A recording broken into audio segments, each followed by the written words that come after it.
Injil Matius pasal yang pertama ayat 18 sampai 25. Di sini lembaga Alkitab memberikan judul Kelahiran Yesus Kristus. Dan kalau sudah dapat, mari Bapak Ibu kita berdiri semua untuk menghormati akan kebenaran firman Tuhan. Saya akan membacakan ayat yang ke-18. Mari Bapak Ibu akan membaca ayat yang ke-19. Kita akan saling bergantian sampai ayat yang ke-25. Firman Tuhan. Kelahiran Yesus Kristus adalah seperti berikut. Saya katakan ini adalah sebuah sejarah historikal yang pernah terjadi pada kurang lebih 2000 tahun yang lalu. Dan suasana ini saya percaya agak berbeda dengan apa yang kita rayakan. Karena begini, apa yang kita rayakan ini nuansanya selalu yang berbicara wow, artinya mensyukuri karena Yesus pernah ada sampai kita melakukan begitu banyak hal. Artinya dengan meriah dan begitu sangat meriah, bukan hanya di tempat ini, tetapi itu sudah terjadi di seluruh dunia yang merayakan akan kelahiran Yesus. Dengan kata lain, diangkat dalam kitab Lukas bahwa Yesus datang membawa damai di tengah-tengah dunia ini, dan itu memang benar. Tetapi tidak saudara tahu di dalam Alkitab ada tokoh-tokoh yang terlibat pada waktu perjumpaan akan kelahiran Yesus. Maka tokoh-tokoh ini agak berbeda dengan suasana kita saat ini. Kalau kita baca dalam kitab Injil Matius pasal pertama, itu ada dua tokoh, ada Yusuf, ada Maria. Tetapi dalam kitab Injil Lukas katakan ada satu lagi orang yang menerima informasi daripada Tuhan akan terjadi namanya kelahiran daripada Yesus yang sudah dinubuatkan oleh Nabi Mika dan Nabi Yesaya. Namanya adalah gembala-gembala. Kita mungkin persepsi kita pada waktu kita akan masuk pada tanggal 25 Desember, jangankan tanggal 25, baru masuk bulan Desember kita sudah merias. Suasana kemeriahan itu sudah terjadi di gereja-gereja, dan sukacita itu menggempar di seluruh gereja yang ada. Tetapi saudara tidak tahu bahwa sesungguhnya Alkitab tidak seperti suasana yang kita nikmati. Setiap orang yang terlibat menerima informasi dari Tuhan, mereka bukan sukacita tetapi ketakutan untuk menerima di mana kelahiran, pengumuman Yesus akan lahir, semua itu ketakutan. Beda dengan kita tanggal 25 Desember, kita sudah mulai meriah. Tetapi suasana kurang 2000 tahun yang lalu, suasana itu penuh dengan ketakutan, bukan kemeriahan seperti ini. Saya bisa buktikan dalam Lukas pasal 2. Informasi pertama diberikan kepada gembala-gembala, ya. Lukas pasal yang kedua, ayat yang ke-8. Ayat yang ke-8, di daerah itu ada gembala-gembala yang tinggal di padang menjaga kawanan ternak mereka pada waktu malam. Ayat 9. Tiba-tiba berdiri seorang malaikat Tuhan di dekat mereka, dan kemuliaan Tuhan bersinar meliputi mereka, dan mereka sangat ketakutan. Tetapi informasi yang pertama secara historikalnya, justru orang yang menerima informasi semua ketakutan. Bukan sukacita menerima Yesus akan lahir, tetapi mereka semua ketakutan menerima informasi Yesus telah lahir. Bukan hanya gembala-gembala, Maria juga yang menerima informasi pun juga menerima ketakutan sama seperti gembala. Lukas pasal pertama ayat 29 dan 30. Ayat 28 dulu saya membacakan. Ketika malaikat itu masuk ke rumah Maria, ia berkata, "Salam hai engkau yang dikaruniai Tuhan menyertai engkau." 29. Maria terkejut mendengar perkataan itu, lalu bertanya dalam hatinya, apakah arti salam itu? Kata malaikat itu kepadanya, "Jangan takut." Rupanya suasana Natal pada waktu itu artinya kelahiran Yesus. Bahasa Grekanya adalah Natal, artinya kelahiran. Menghadapi kelahiran itu justru semua ketakutan. Beda dengan kita pada waktu melahirkan anak pertama, semua meriah sekali, sudah dipersiapkan. Tempatnya, lokasinya, jangankan lokasinya, masa depan pun anak ini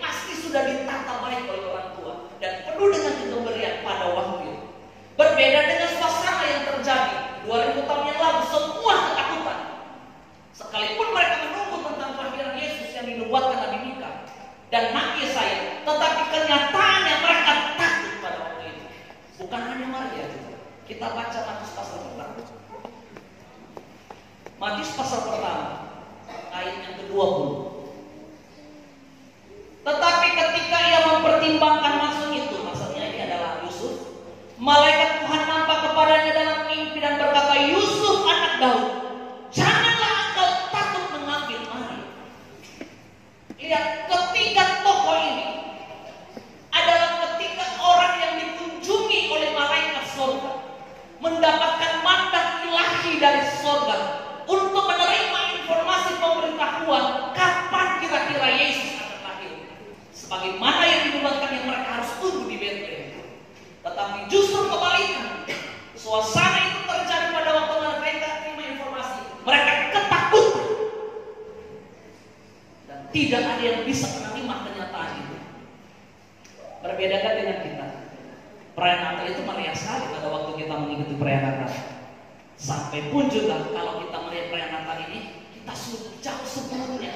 Kita sudah masuk pada waktu malam masuk ber sukacita itu sudah terasa di gereja-gereja. Karena tidak kita masuk lagi akan bulan Desember. Sukacita. Tetapi kita lihat, tokoh-tokoh pun juga ingin menerima informasi. Justru ketakutan berbeda dengan apa yang terjadi saat ini.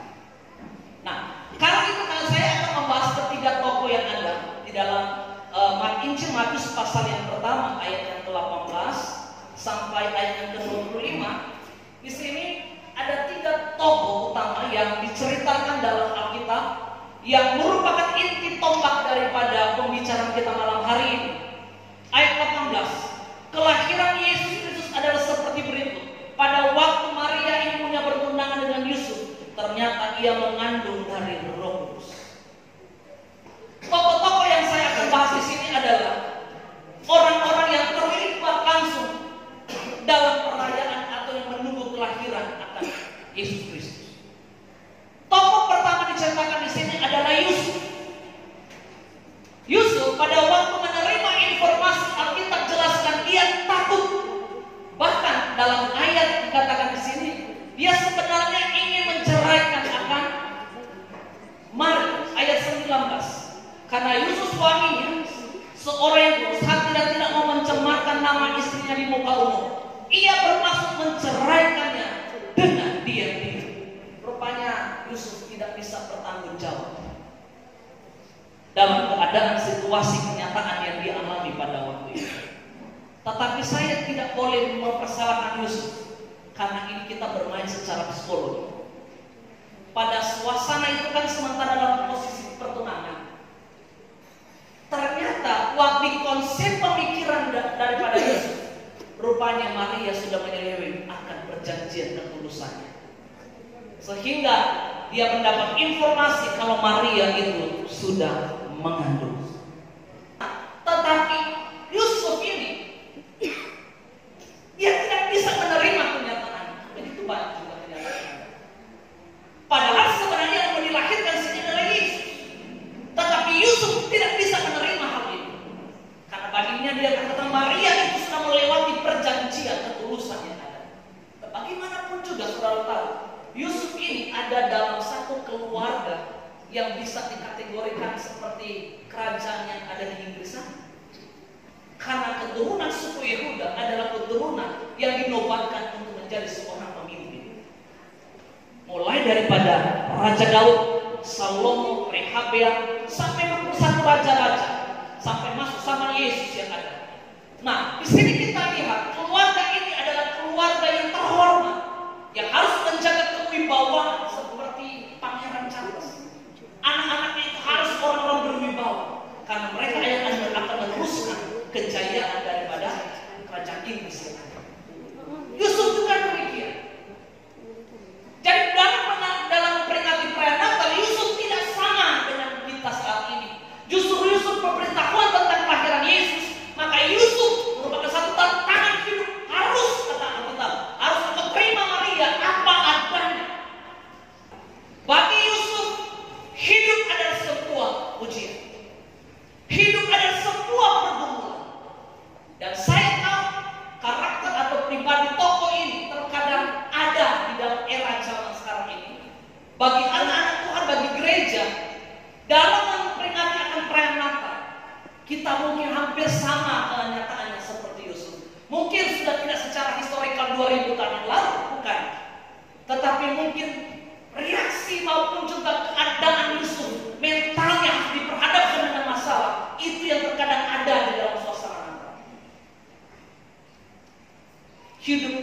sebuah ujian. Hidup adalah sebuah pertarungan hidup. Bukankah kita juga demikian? Terkadang perwakilan tokoh daripada Yusuf terkadang menjadi bagian saudara-saudara. Menghadapi perayaan Natal tanggal 25 Desember. Mungkin ada permasalahan dalam keluarga. Keluarga sudah tidak harmonis lagi. Terjadi berantem. Anak tidak menyatu dengan konsep papa mama. Mama dan papa sudah tidak sehati lagi. Sejalan dengan konsep berpikir anak-anak. Sehingga suasana Natal tidak terasa sebagai satu kebahagiaan. Tetapi justru terjadi satu peperangan di dalam satu rumah. Tidak akan dinikmati, dan itu adalah ujian menghadapi perayaan Natal.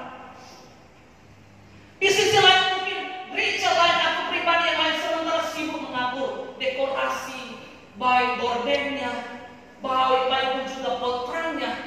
Mungkin di sisi lain mungkin ada orang yang lagi sibuk mencari obat karena orang tuanya masuk rumah sakit. Kan nyataannya kan seperti itu. Sehingga suasana Natal tidak terasa sukacita karena ada dalam pergumulan hidup dan keluarga. Bukan hanya itu, ada juga dalam menghadapi perayaan Natal. Terkadang ada yang Tuhan harus ambil daripada satu keluarga. Mungkin suami yang Tuhan ambil, mungkin istri yang Tuhan ambil, anak-anak yang Tuhan ambil. Mungkin ada orang tua yang terkasih yang harus diambil oleh Tuhan di dalam suasana Natal. Dan bukankah itu satu ujian bagi kita menghadapi perayaan Natal? Kita diperhadapkan dengan tantangan dalam hidup kita sendiri. Bukankah itu tantangan menghadapi perayaan Natal ini? Sama seperti Yusuf. Bagaimanapun juga itu menjadi satu goresan pemikiran yang membuat dia akan membuat satu tantangan dalam hidupnya. Sehingga bagi Yusuf, kalau dalam peringati perayaan Natal hidup adalah sebuah ujian, terkadang kita seperti itu menghadapi perayaan Natal mengambil peran pokok namanya Yusuf yang terkadang bukan sukacita, tetapi justru dalam pergumulan hidup. Dan kita harus tahu bahwa itu terkadang Tuhan izinkan dalam segala sesuatu. Tokoh yang kedua Alkitab jelaskan di sini ayat 18 adalah Maria itu sendiri. Bagaimana dengan Maria? Apakah Maria sama dengan posisi seperti Yusuf? Tetapi saya perhatikan di sini, Maria mendapat kunjungan daripada Tuhan. Maria mendapat kunjungan daripada Tuhan. Kita buka di dalam kitab Lukas pasal pertama.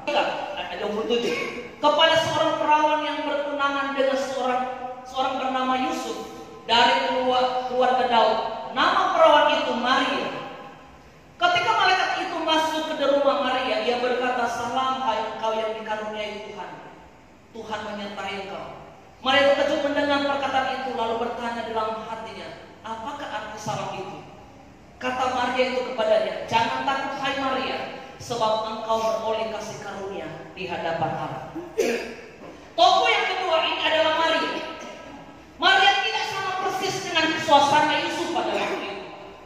Justru Alkitab jelaskan Maria juga tidak tahu kalau dia mendapatkan kunjungan ilahi. Maria tidak mengerti persis kalau dia juga diberikan mandat untuk dipercayakan kandungannya melahirkan seorang raja di atas segala raja.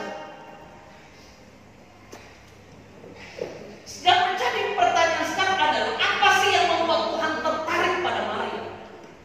Apa karena nama Maria sampai Tuhan harus tertarik sama Maria? Harus mempercayakan anak yang sudah dinubuatkan para nabi untuk dia melahirkan pada waktu itu. Sekarang menjadi pertanyaan, apakah sih hebatnya Maria? Apa sih keunggulannya Maria dibandingkan perempuan-perempuan yang lain? Apa karena Tuhan melihat namanya saja Maria sampai Tuhan terkagum pada Maria? Kalau Tuhan melihat hanya soal nama, di Timur Tengah bukan hanya satu nama Maria. Ada Maria Ibu Yesus, ada Maria Magdalena. Kan di situ ada juga Lazarus, Marta dan Maria juga yang ada. Kalau Tuhan hanya tertarik soal nama, maka tidak menjadi alasan yang tepat. Karena di Timur Tengah rupanya pada zaman itu bukan hanya satu nama Maria. Kalau Tuhan melihat dari segi apa? Dalam sini dikatakan, dan nama perawan itu adalah Maria. Terjemah bahasa Yunani dikatakan Parthenos, artinya betapa kudusnya, sucinya keperawanan yang dia pegang. Apakah karena keperawanan dia sampai Tuhan harus mempercayakan Yesus lahir melalui kandungan? Bagi saya kurang tepat lagi.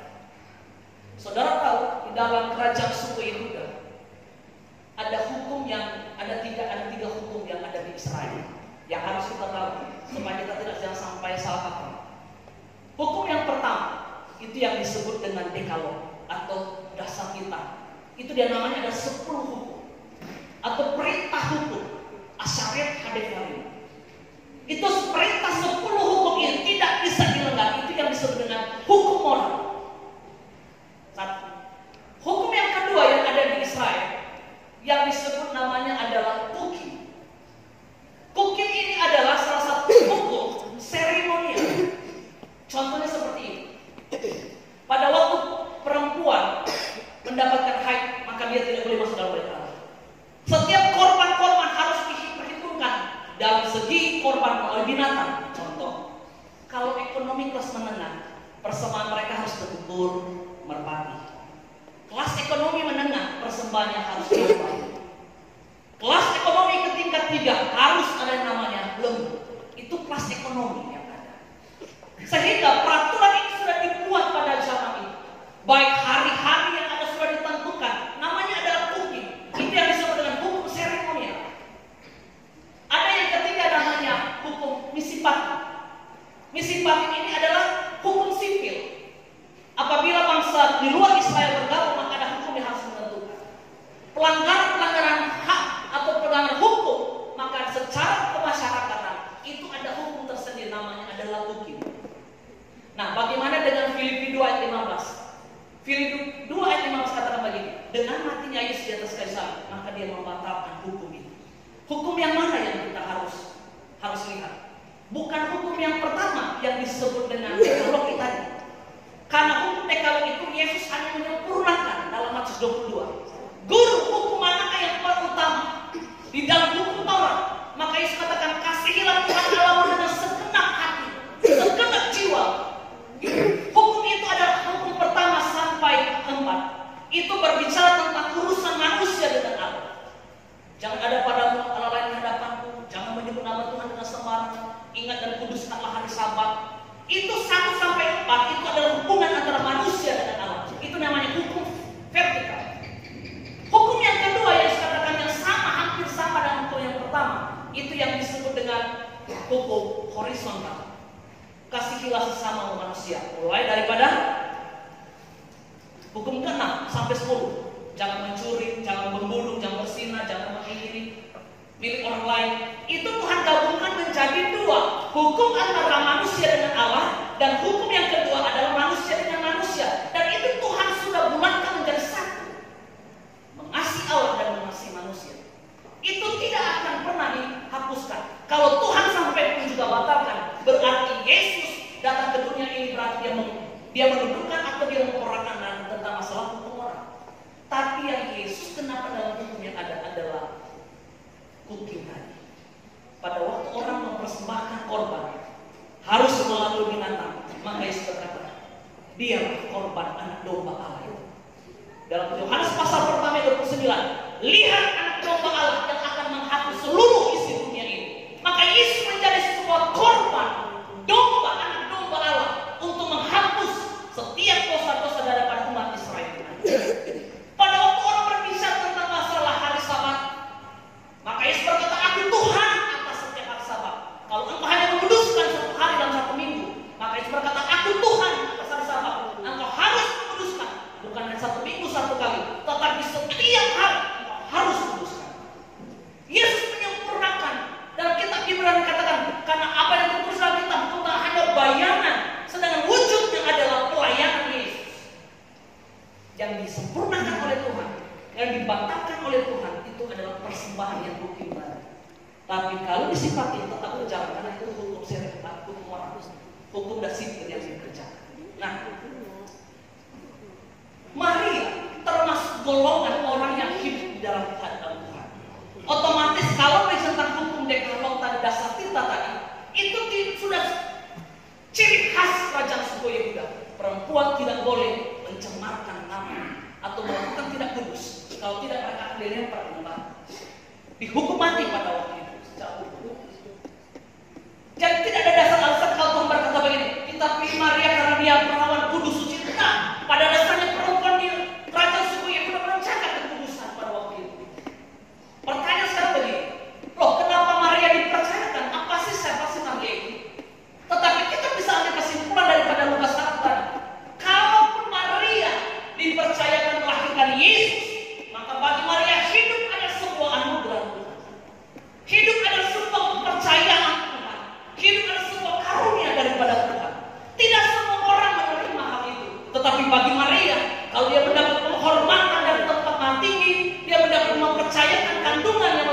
Yesus sebagai Raja kebenaran, maka bagi Maria cukup bagi dia untuk menyembah Tuhan.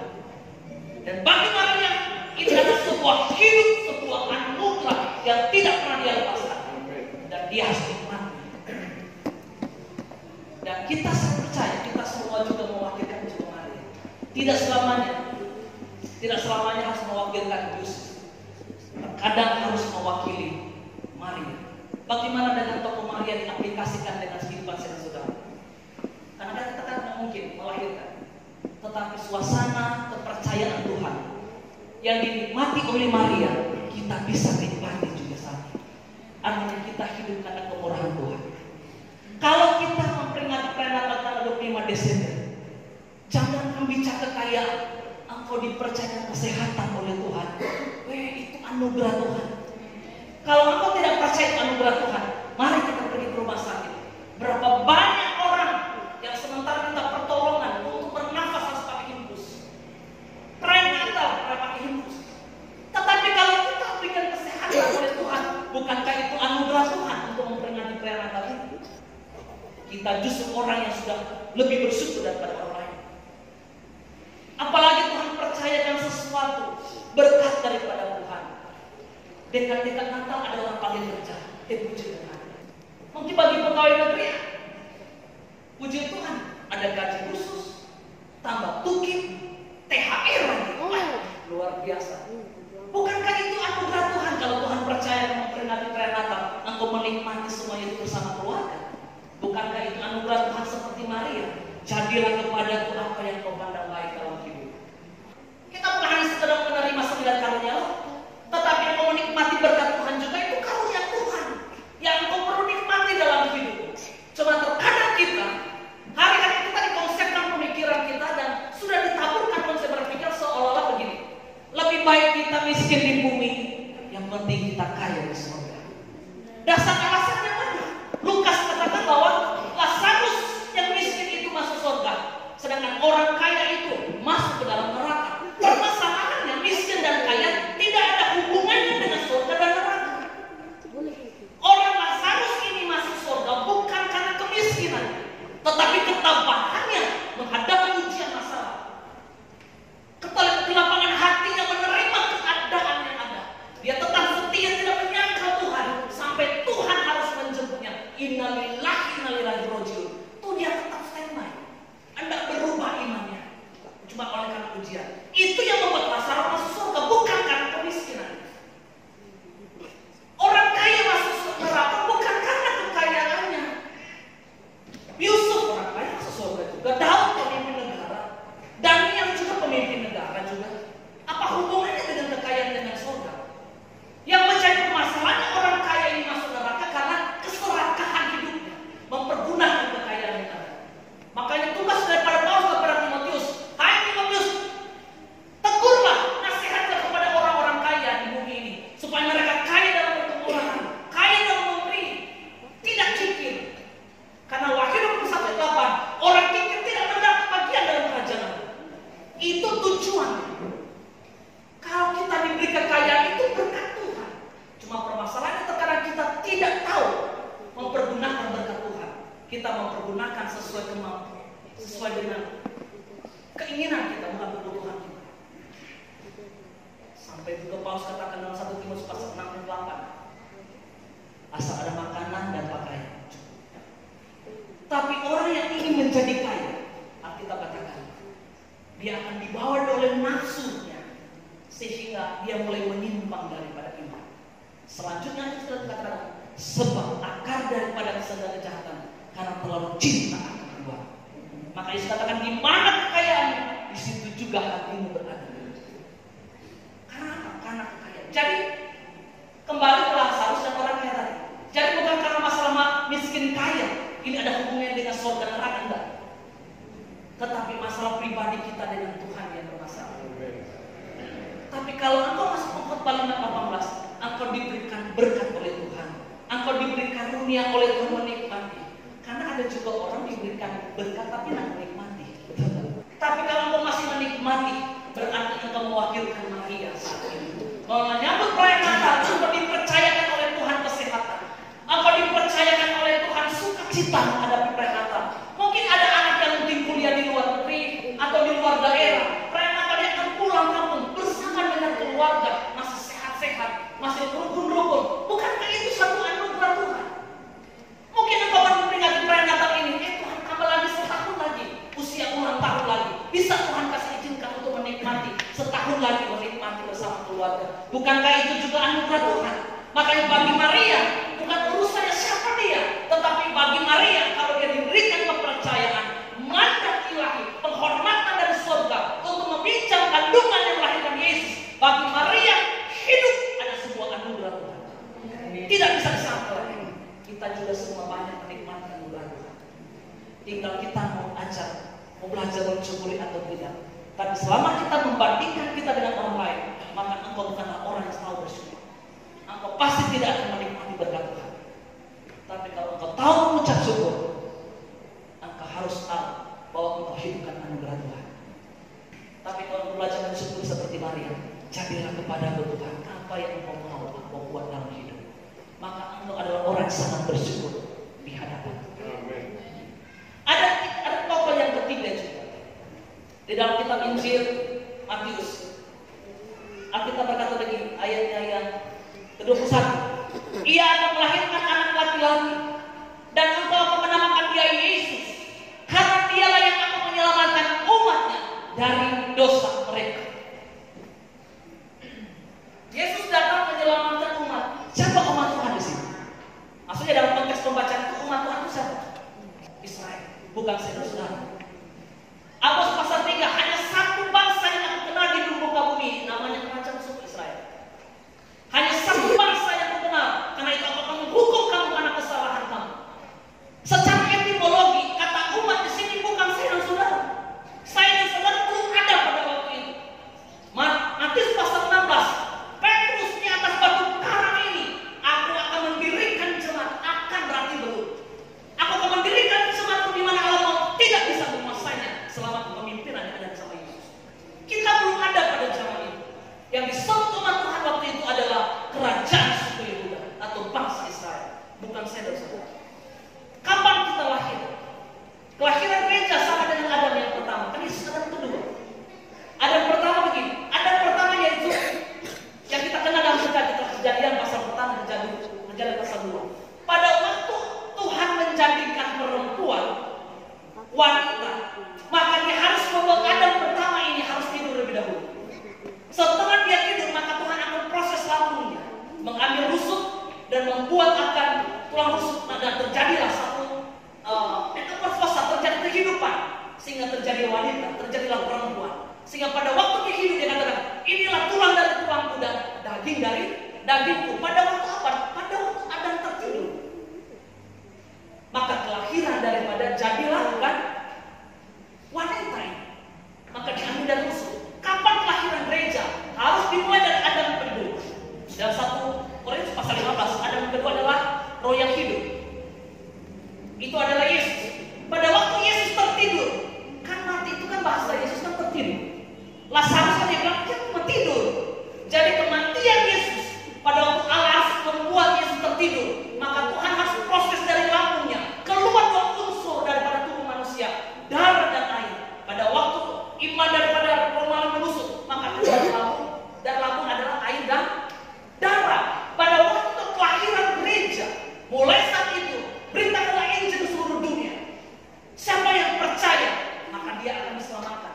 Saat Yohanes pasal pertama, siapa yang menerimanya diberikan kuasa menjadi anak-anak Allah. Kita lahir pada waktu kematian Yesus. Maka saya bisa simpulkan, kelahiran Yesus untuk kerajaan suku Israel, kematian Yesus adalah untuk saya dan saudara. Dengan kematian setiap membuka pintu anugerah keselamatan di luar bangsa Israel, yaitu saya dan saudara. Karena ini bicara tentang umat. Tetapi tujuannya kita harus lihat. Tujuannya di sini adalah dia membawa damai sejahtera di tengah-tengah dunia ini. Maria Yusuf gembala ketakutan, dia datang menenangkan. Dia datang untuk membawa damai. Dia datang membawa terang. Dia datang membawa sukacita. Bagi mereka yang lelah, dia tetap menghibur. Bagi mereka tetap ada dalam anugerah Tuhan, dia tetap menuntun mereka. Makanya dia katakan, akulah gembala yang baik. Aku akan menuntun, akan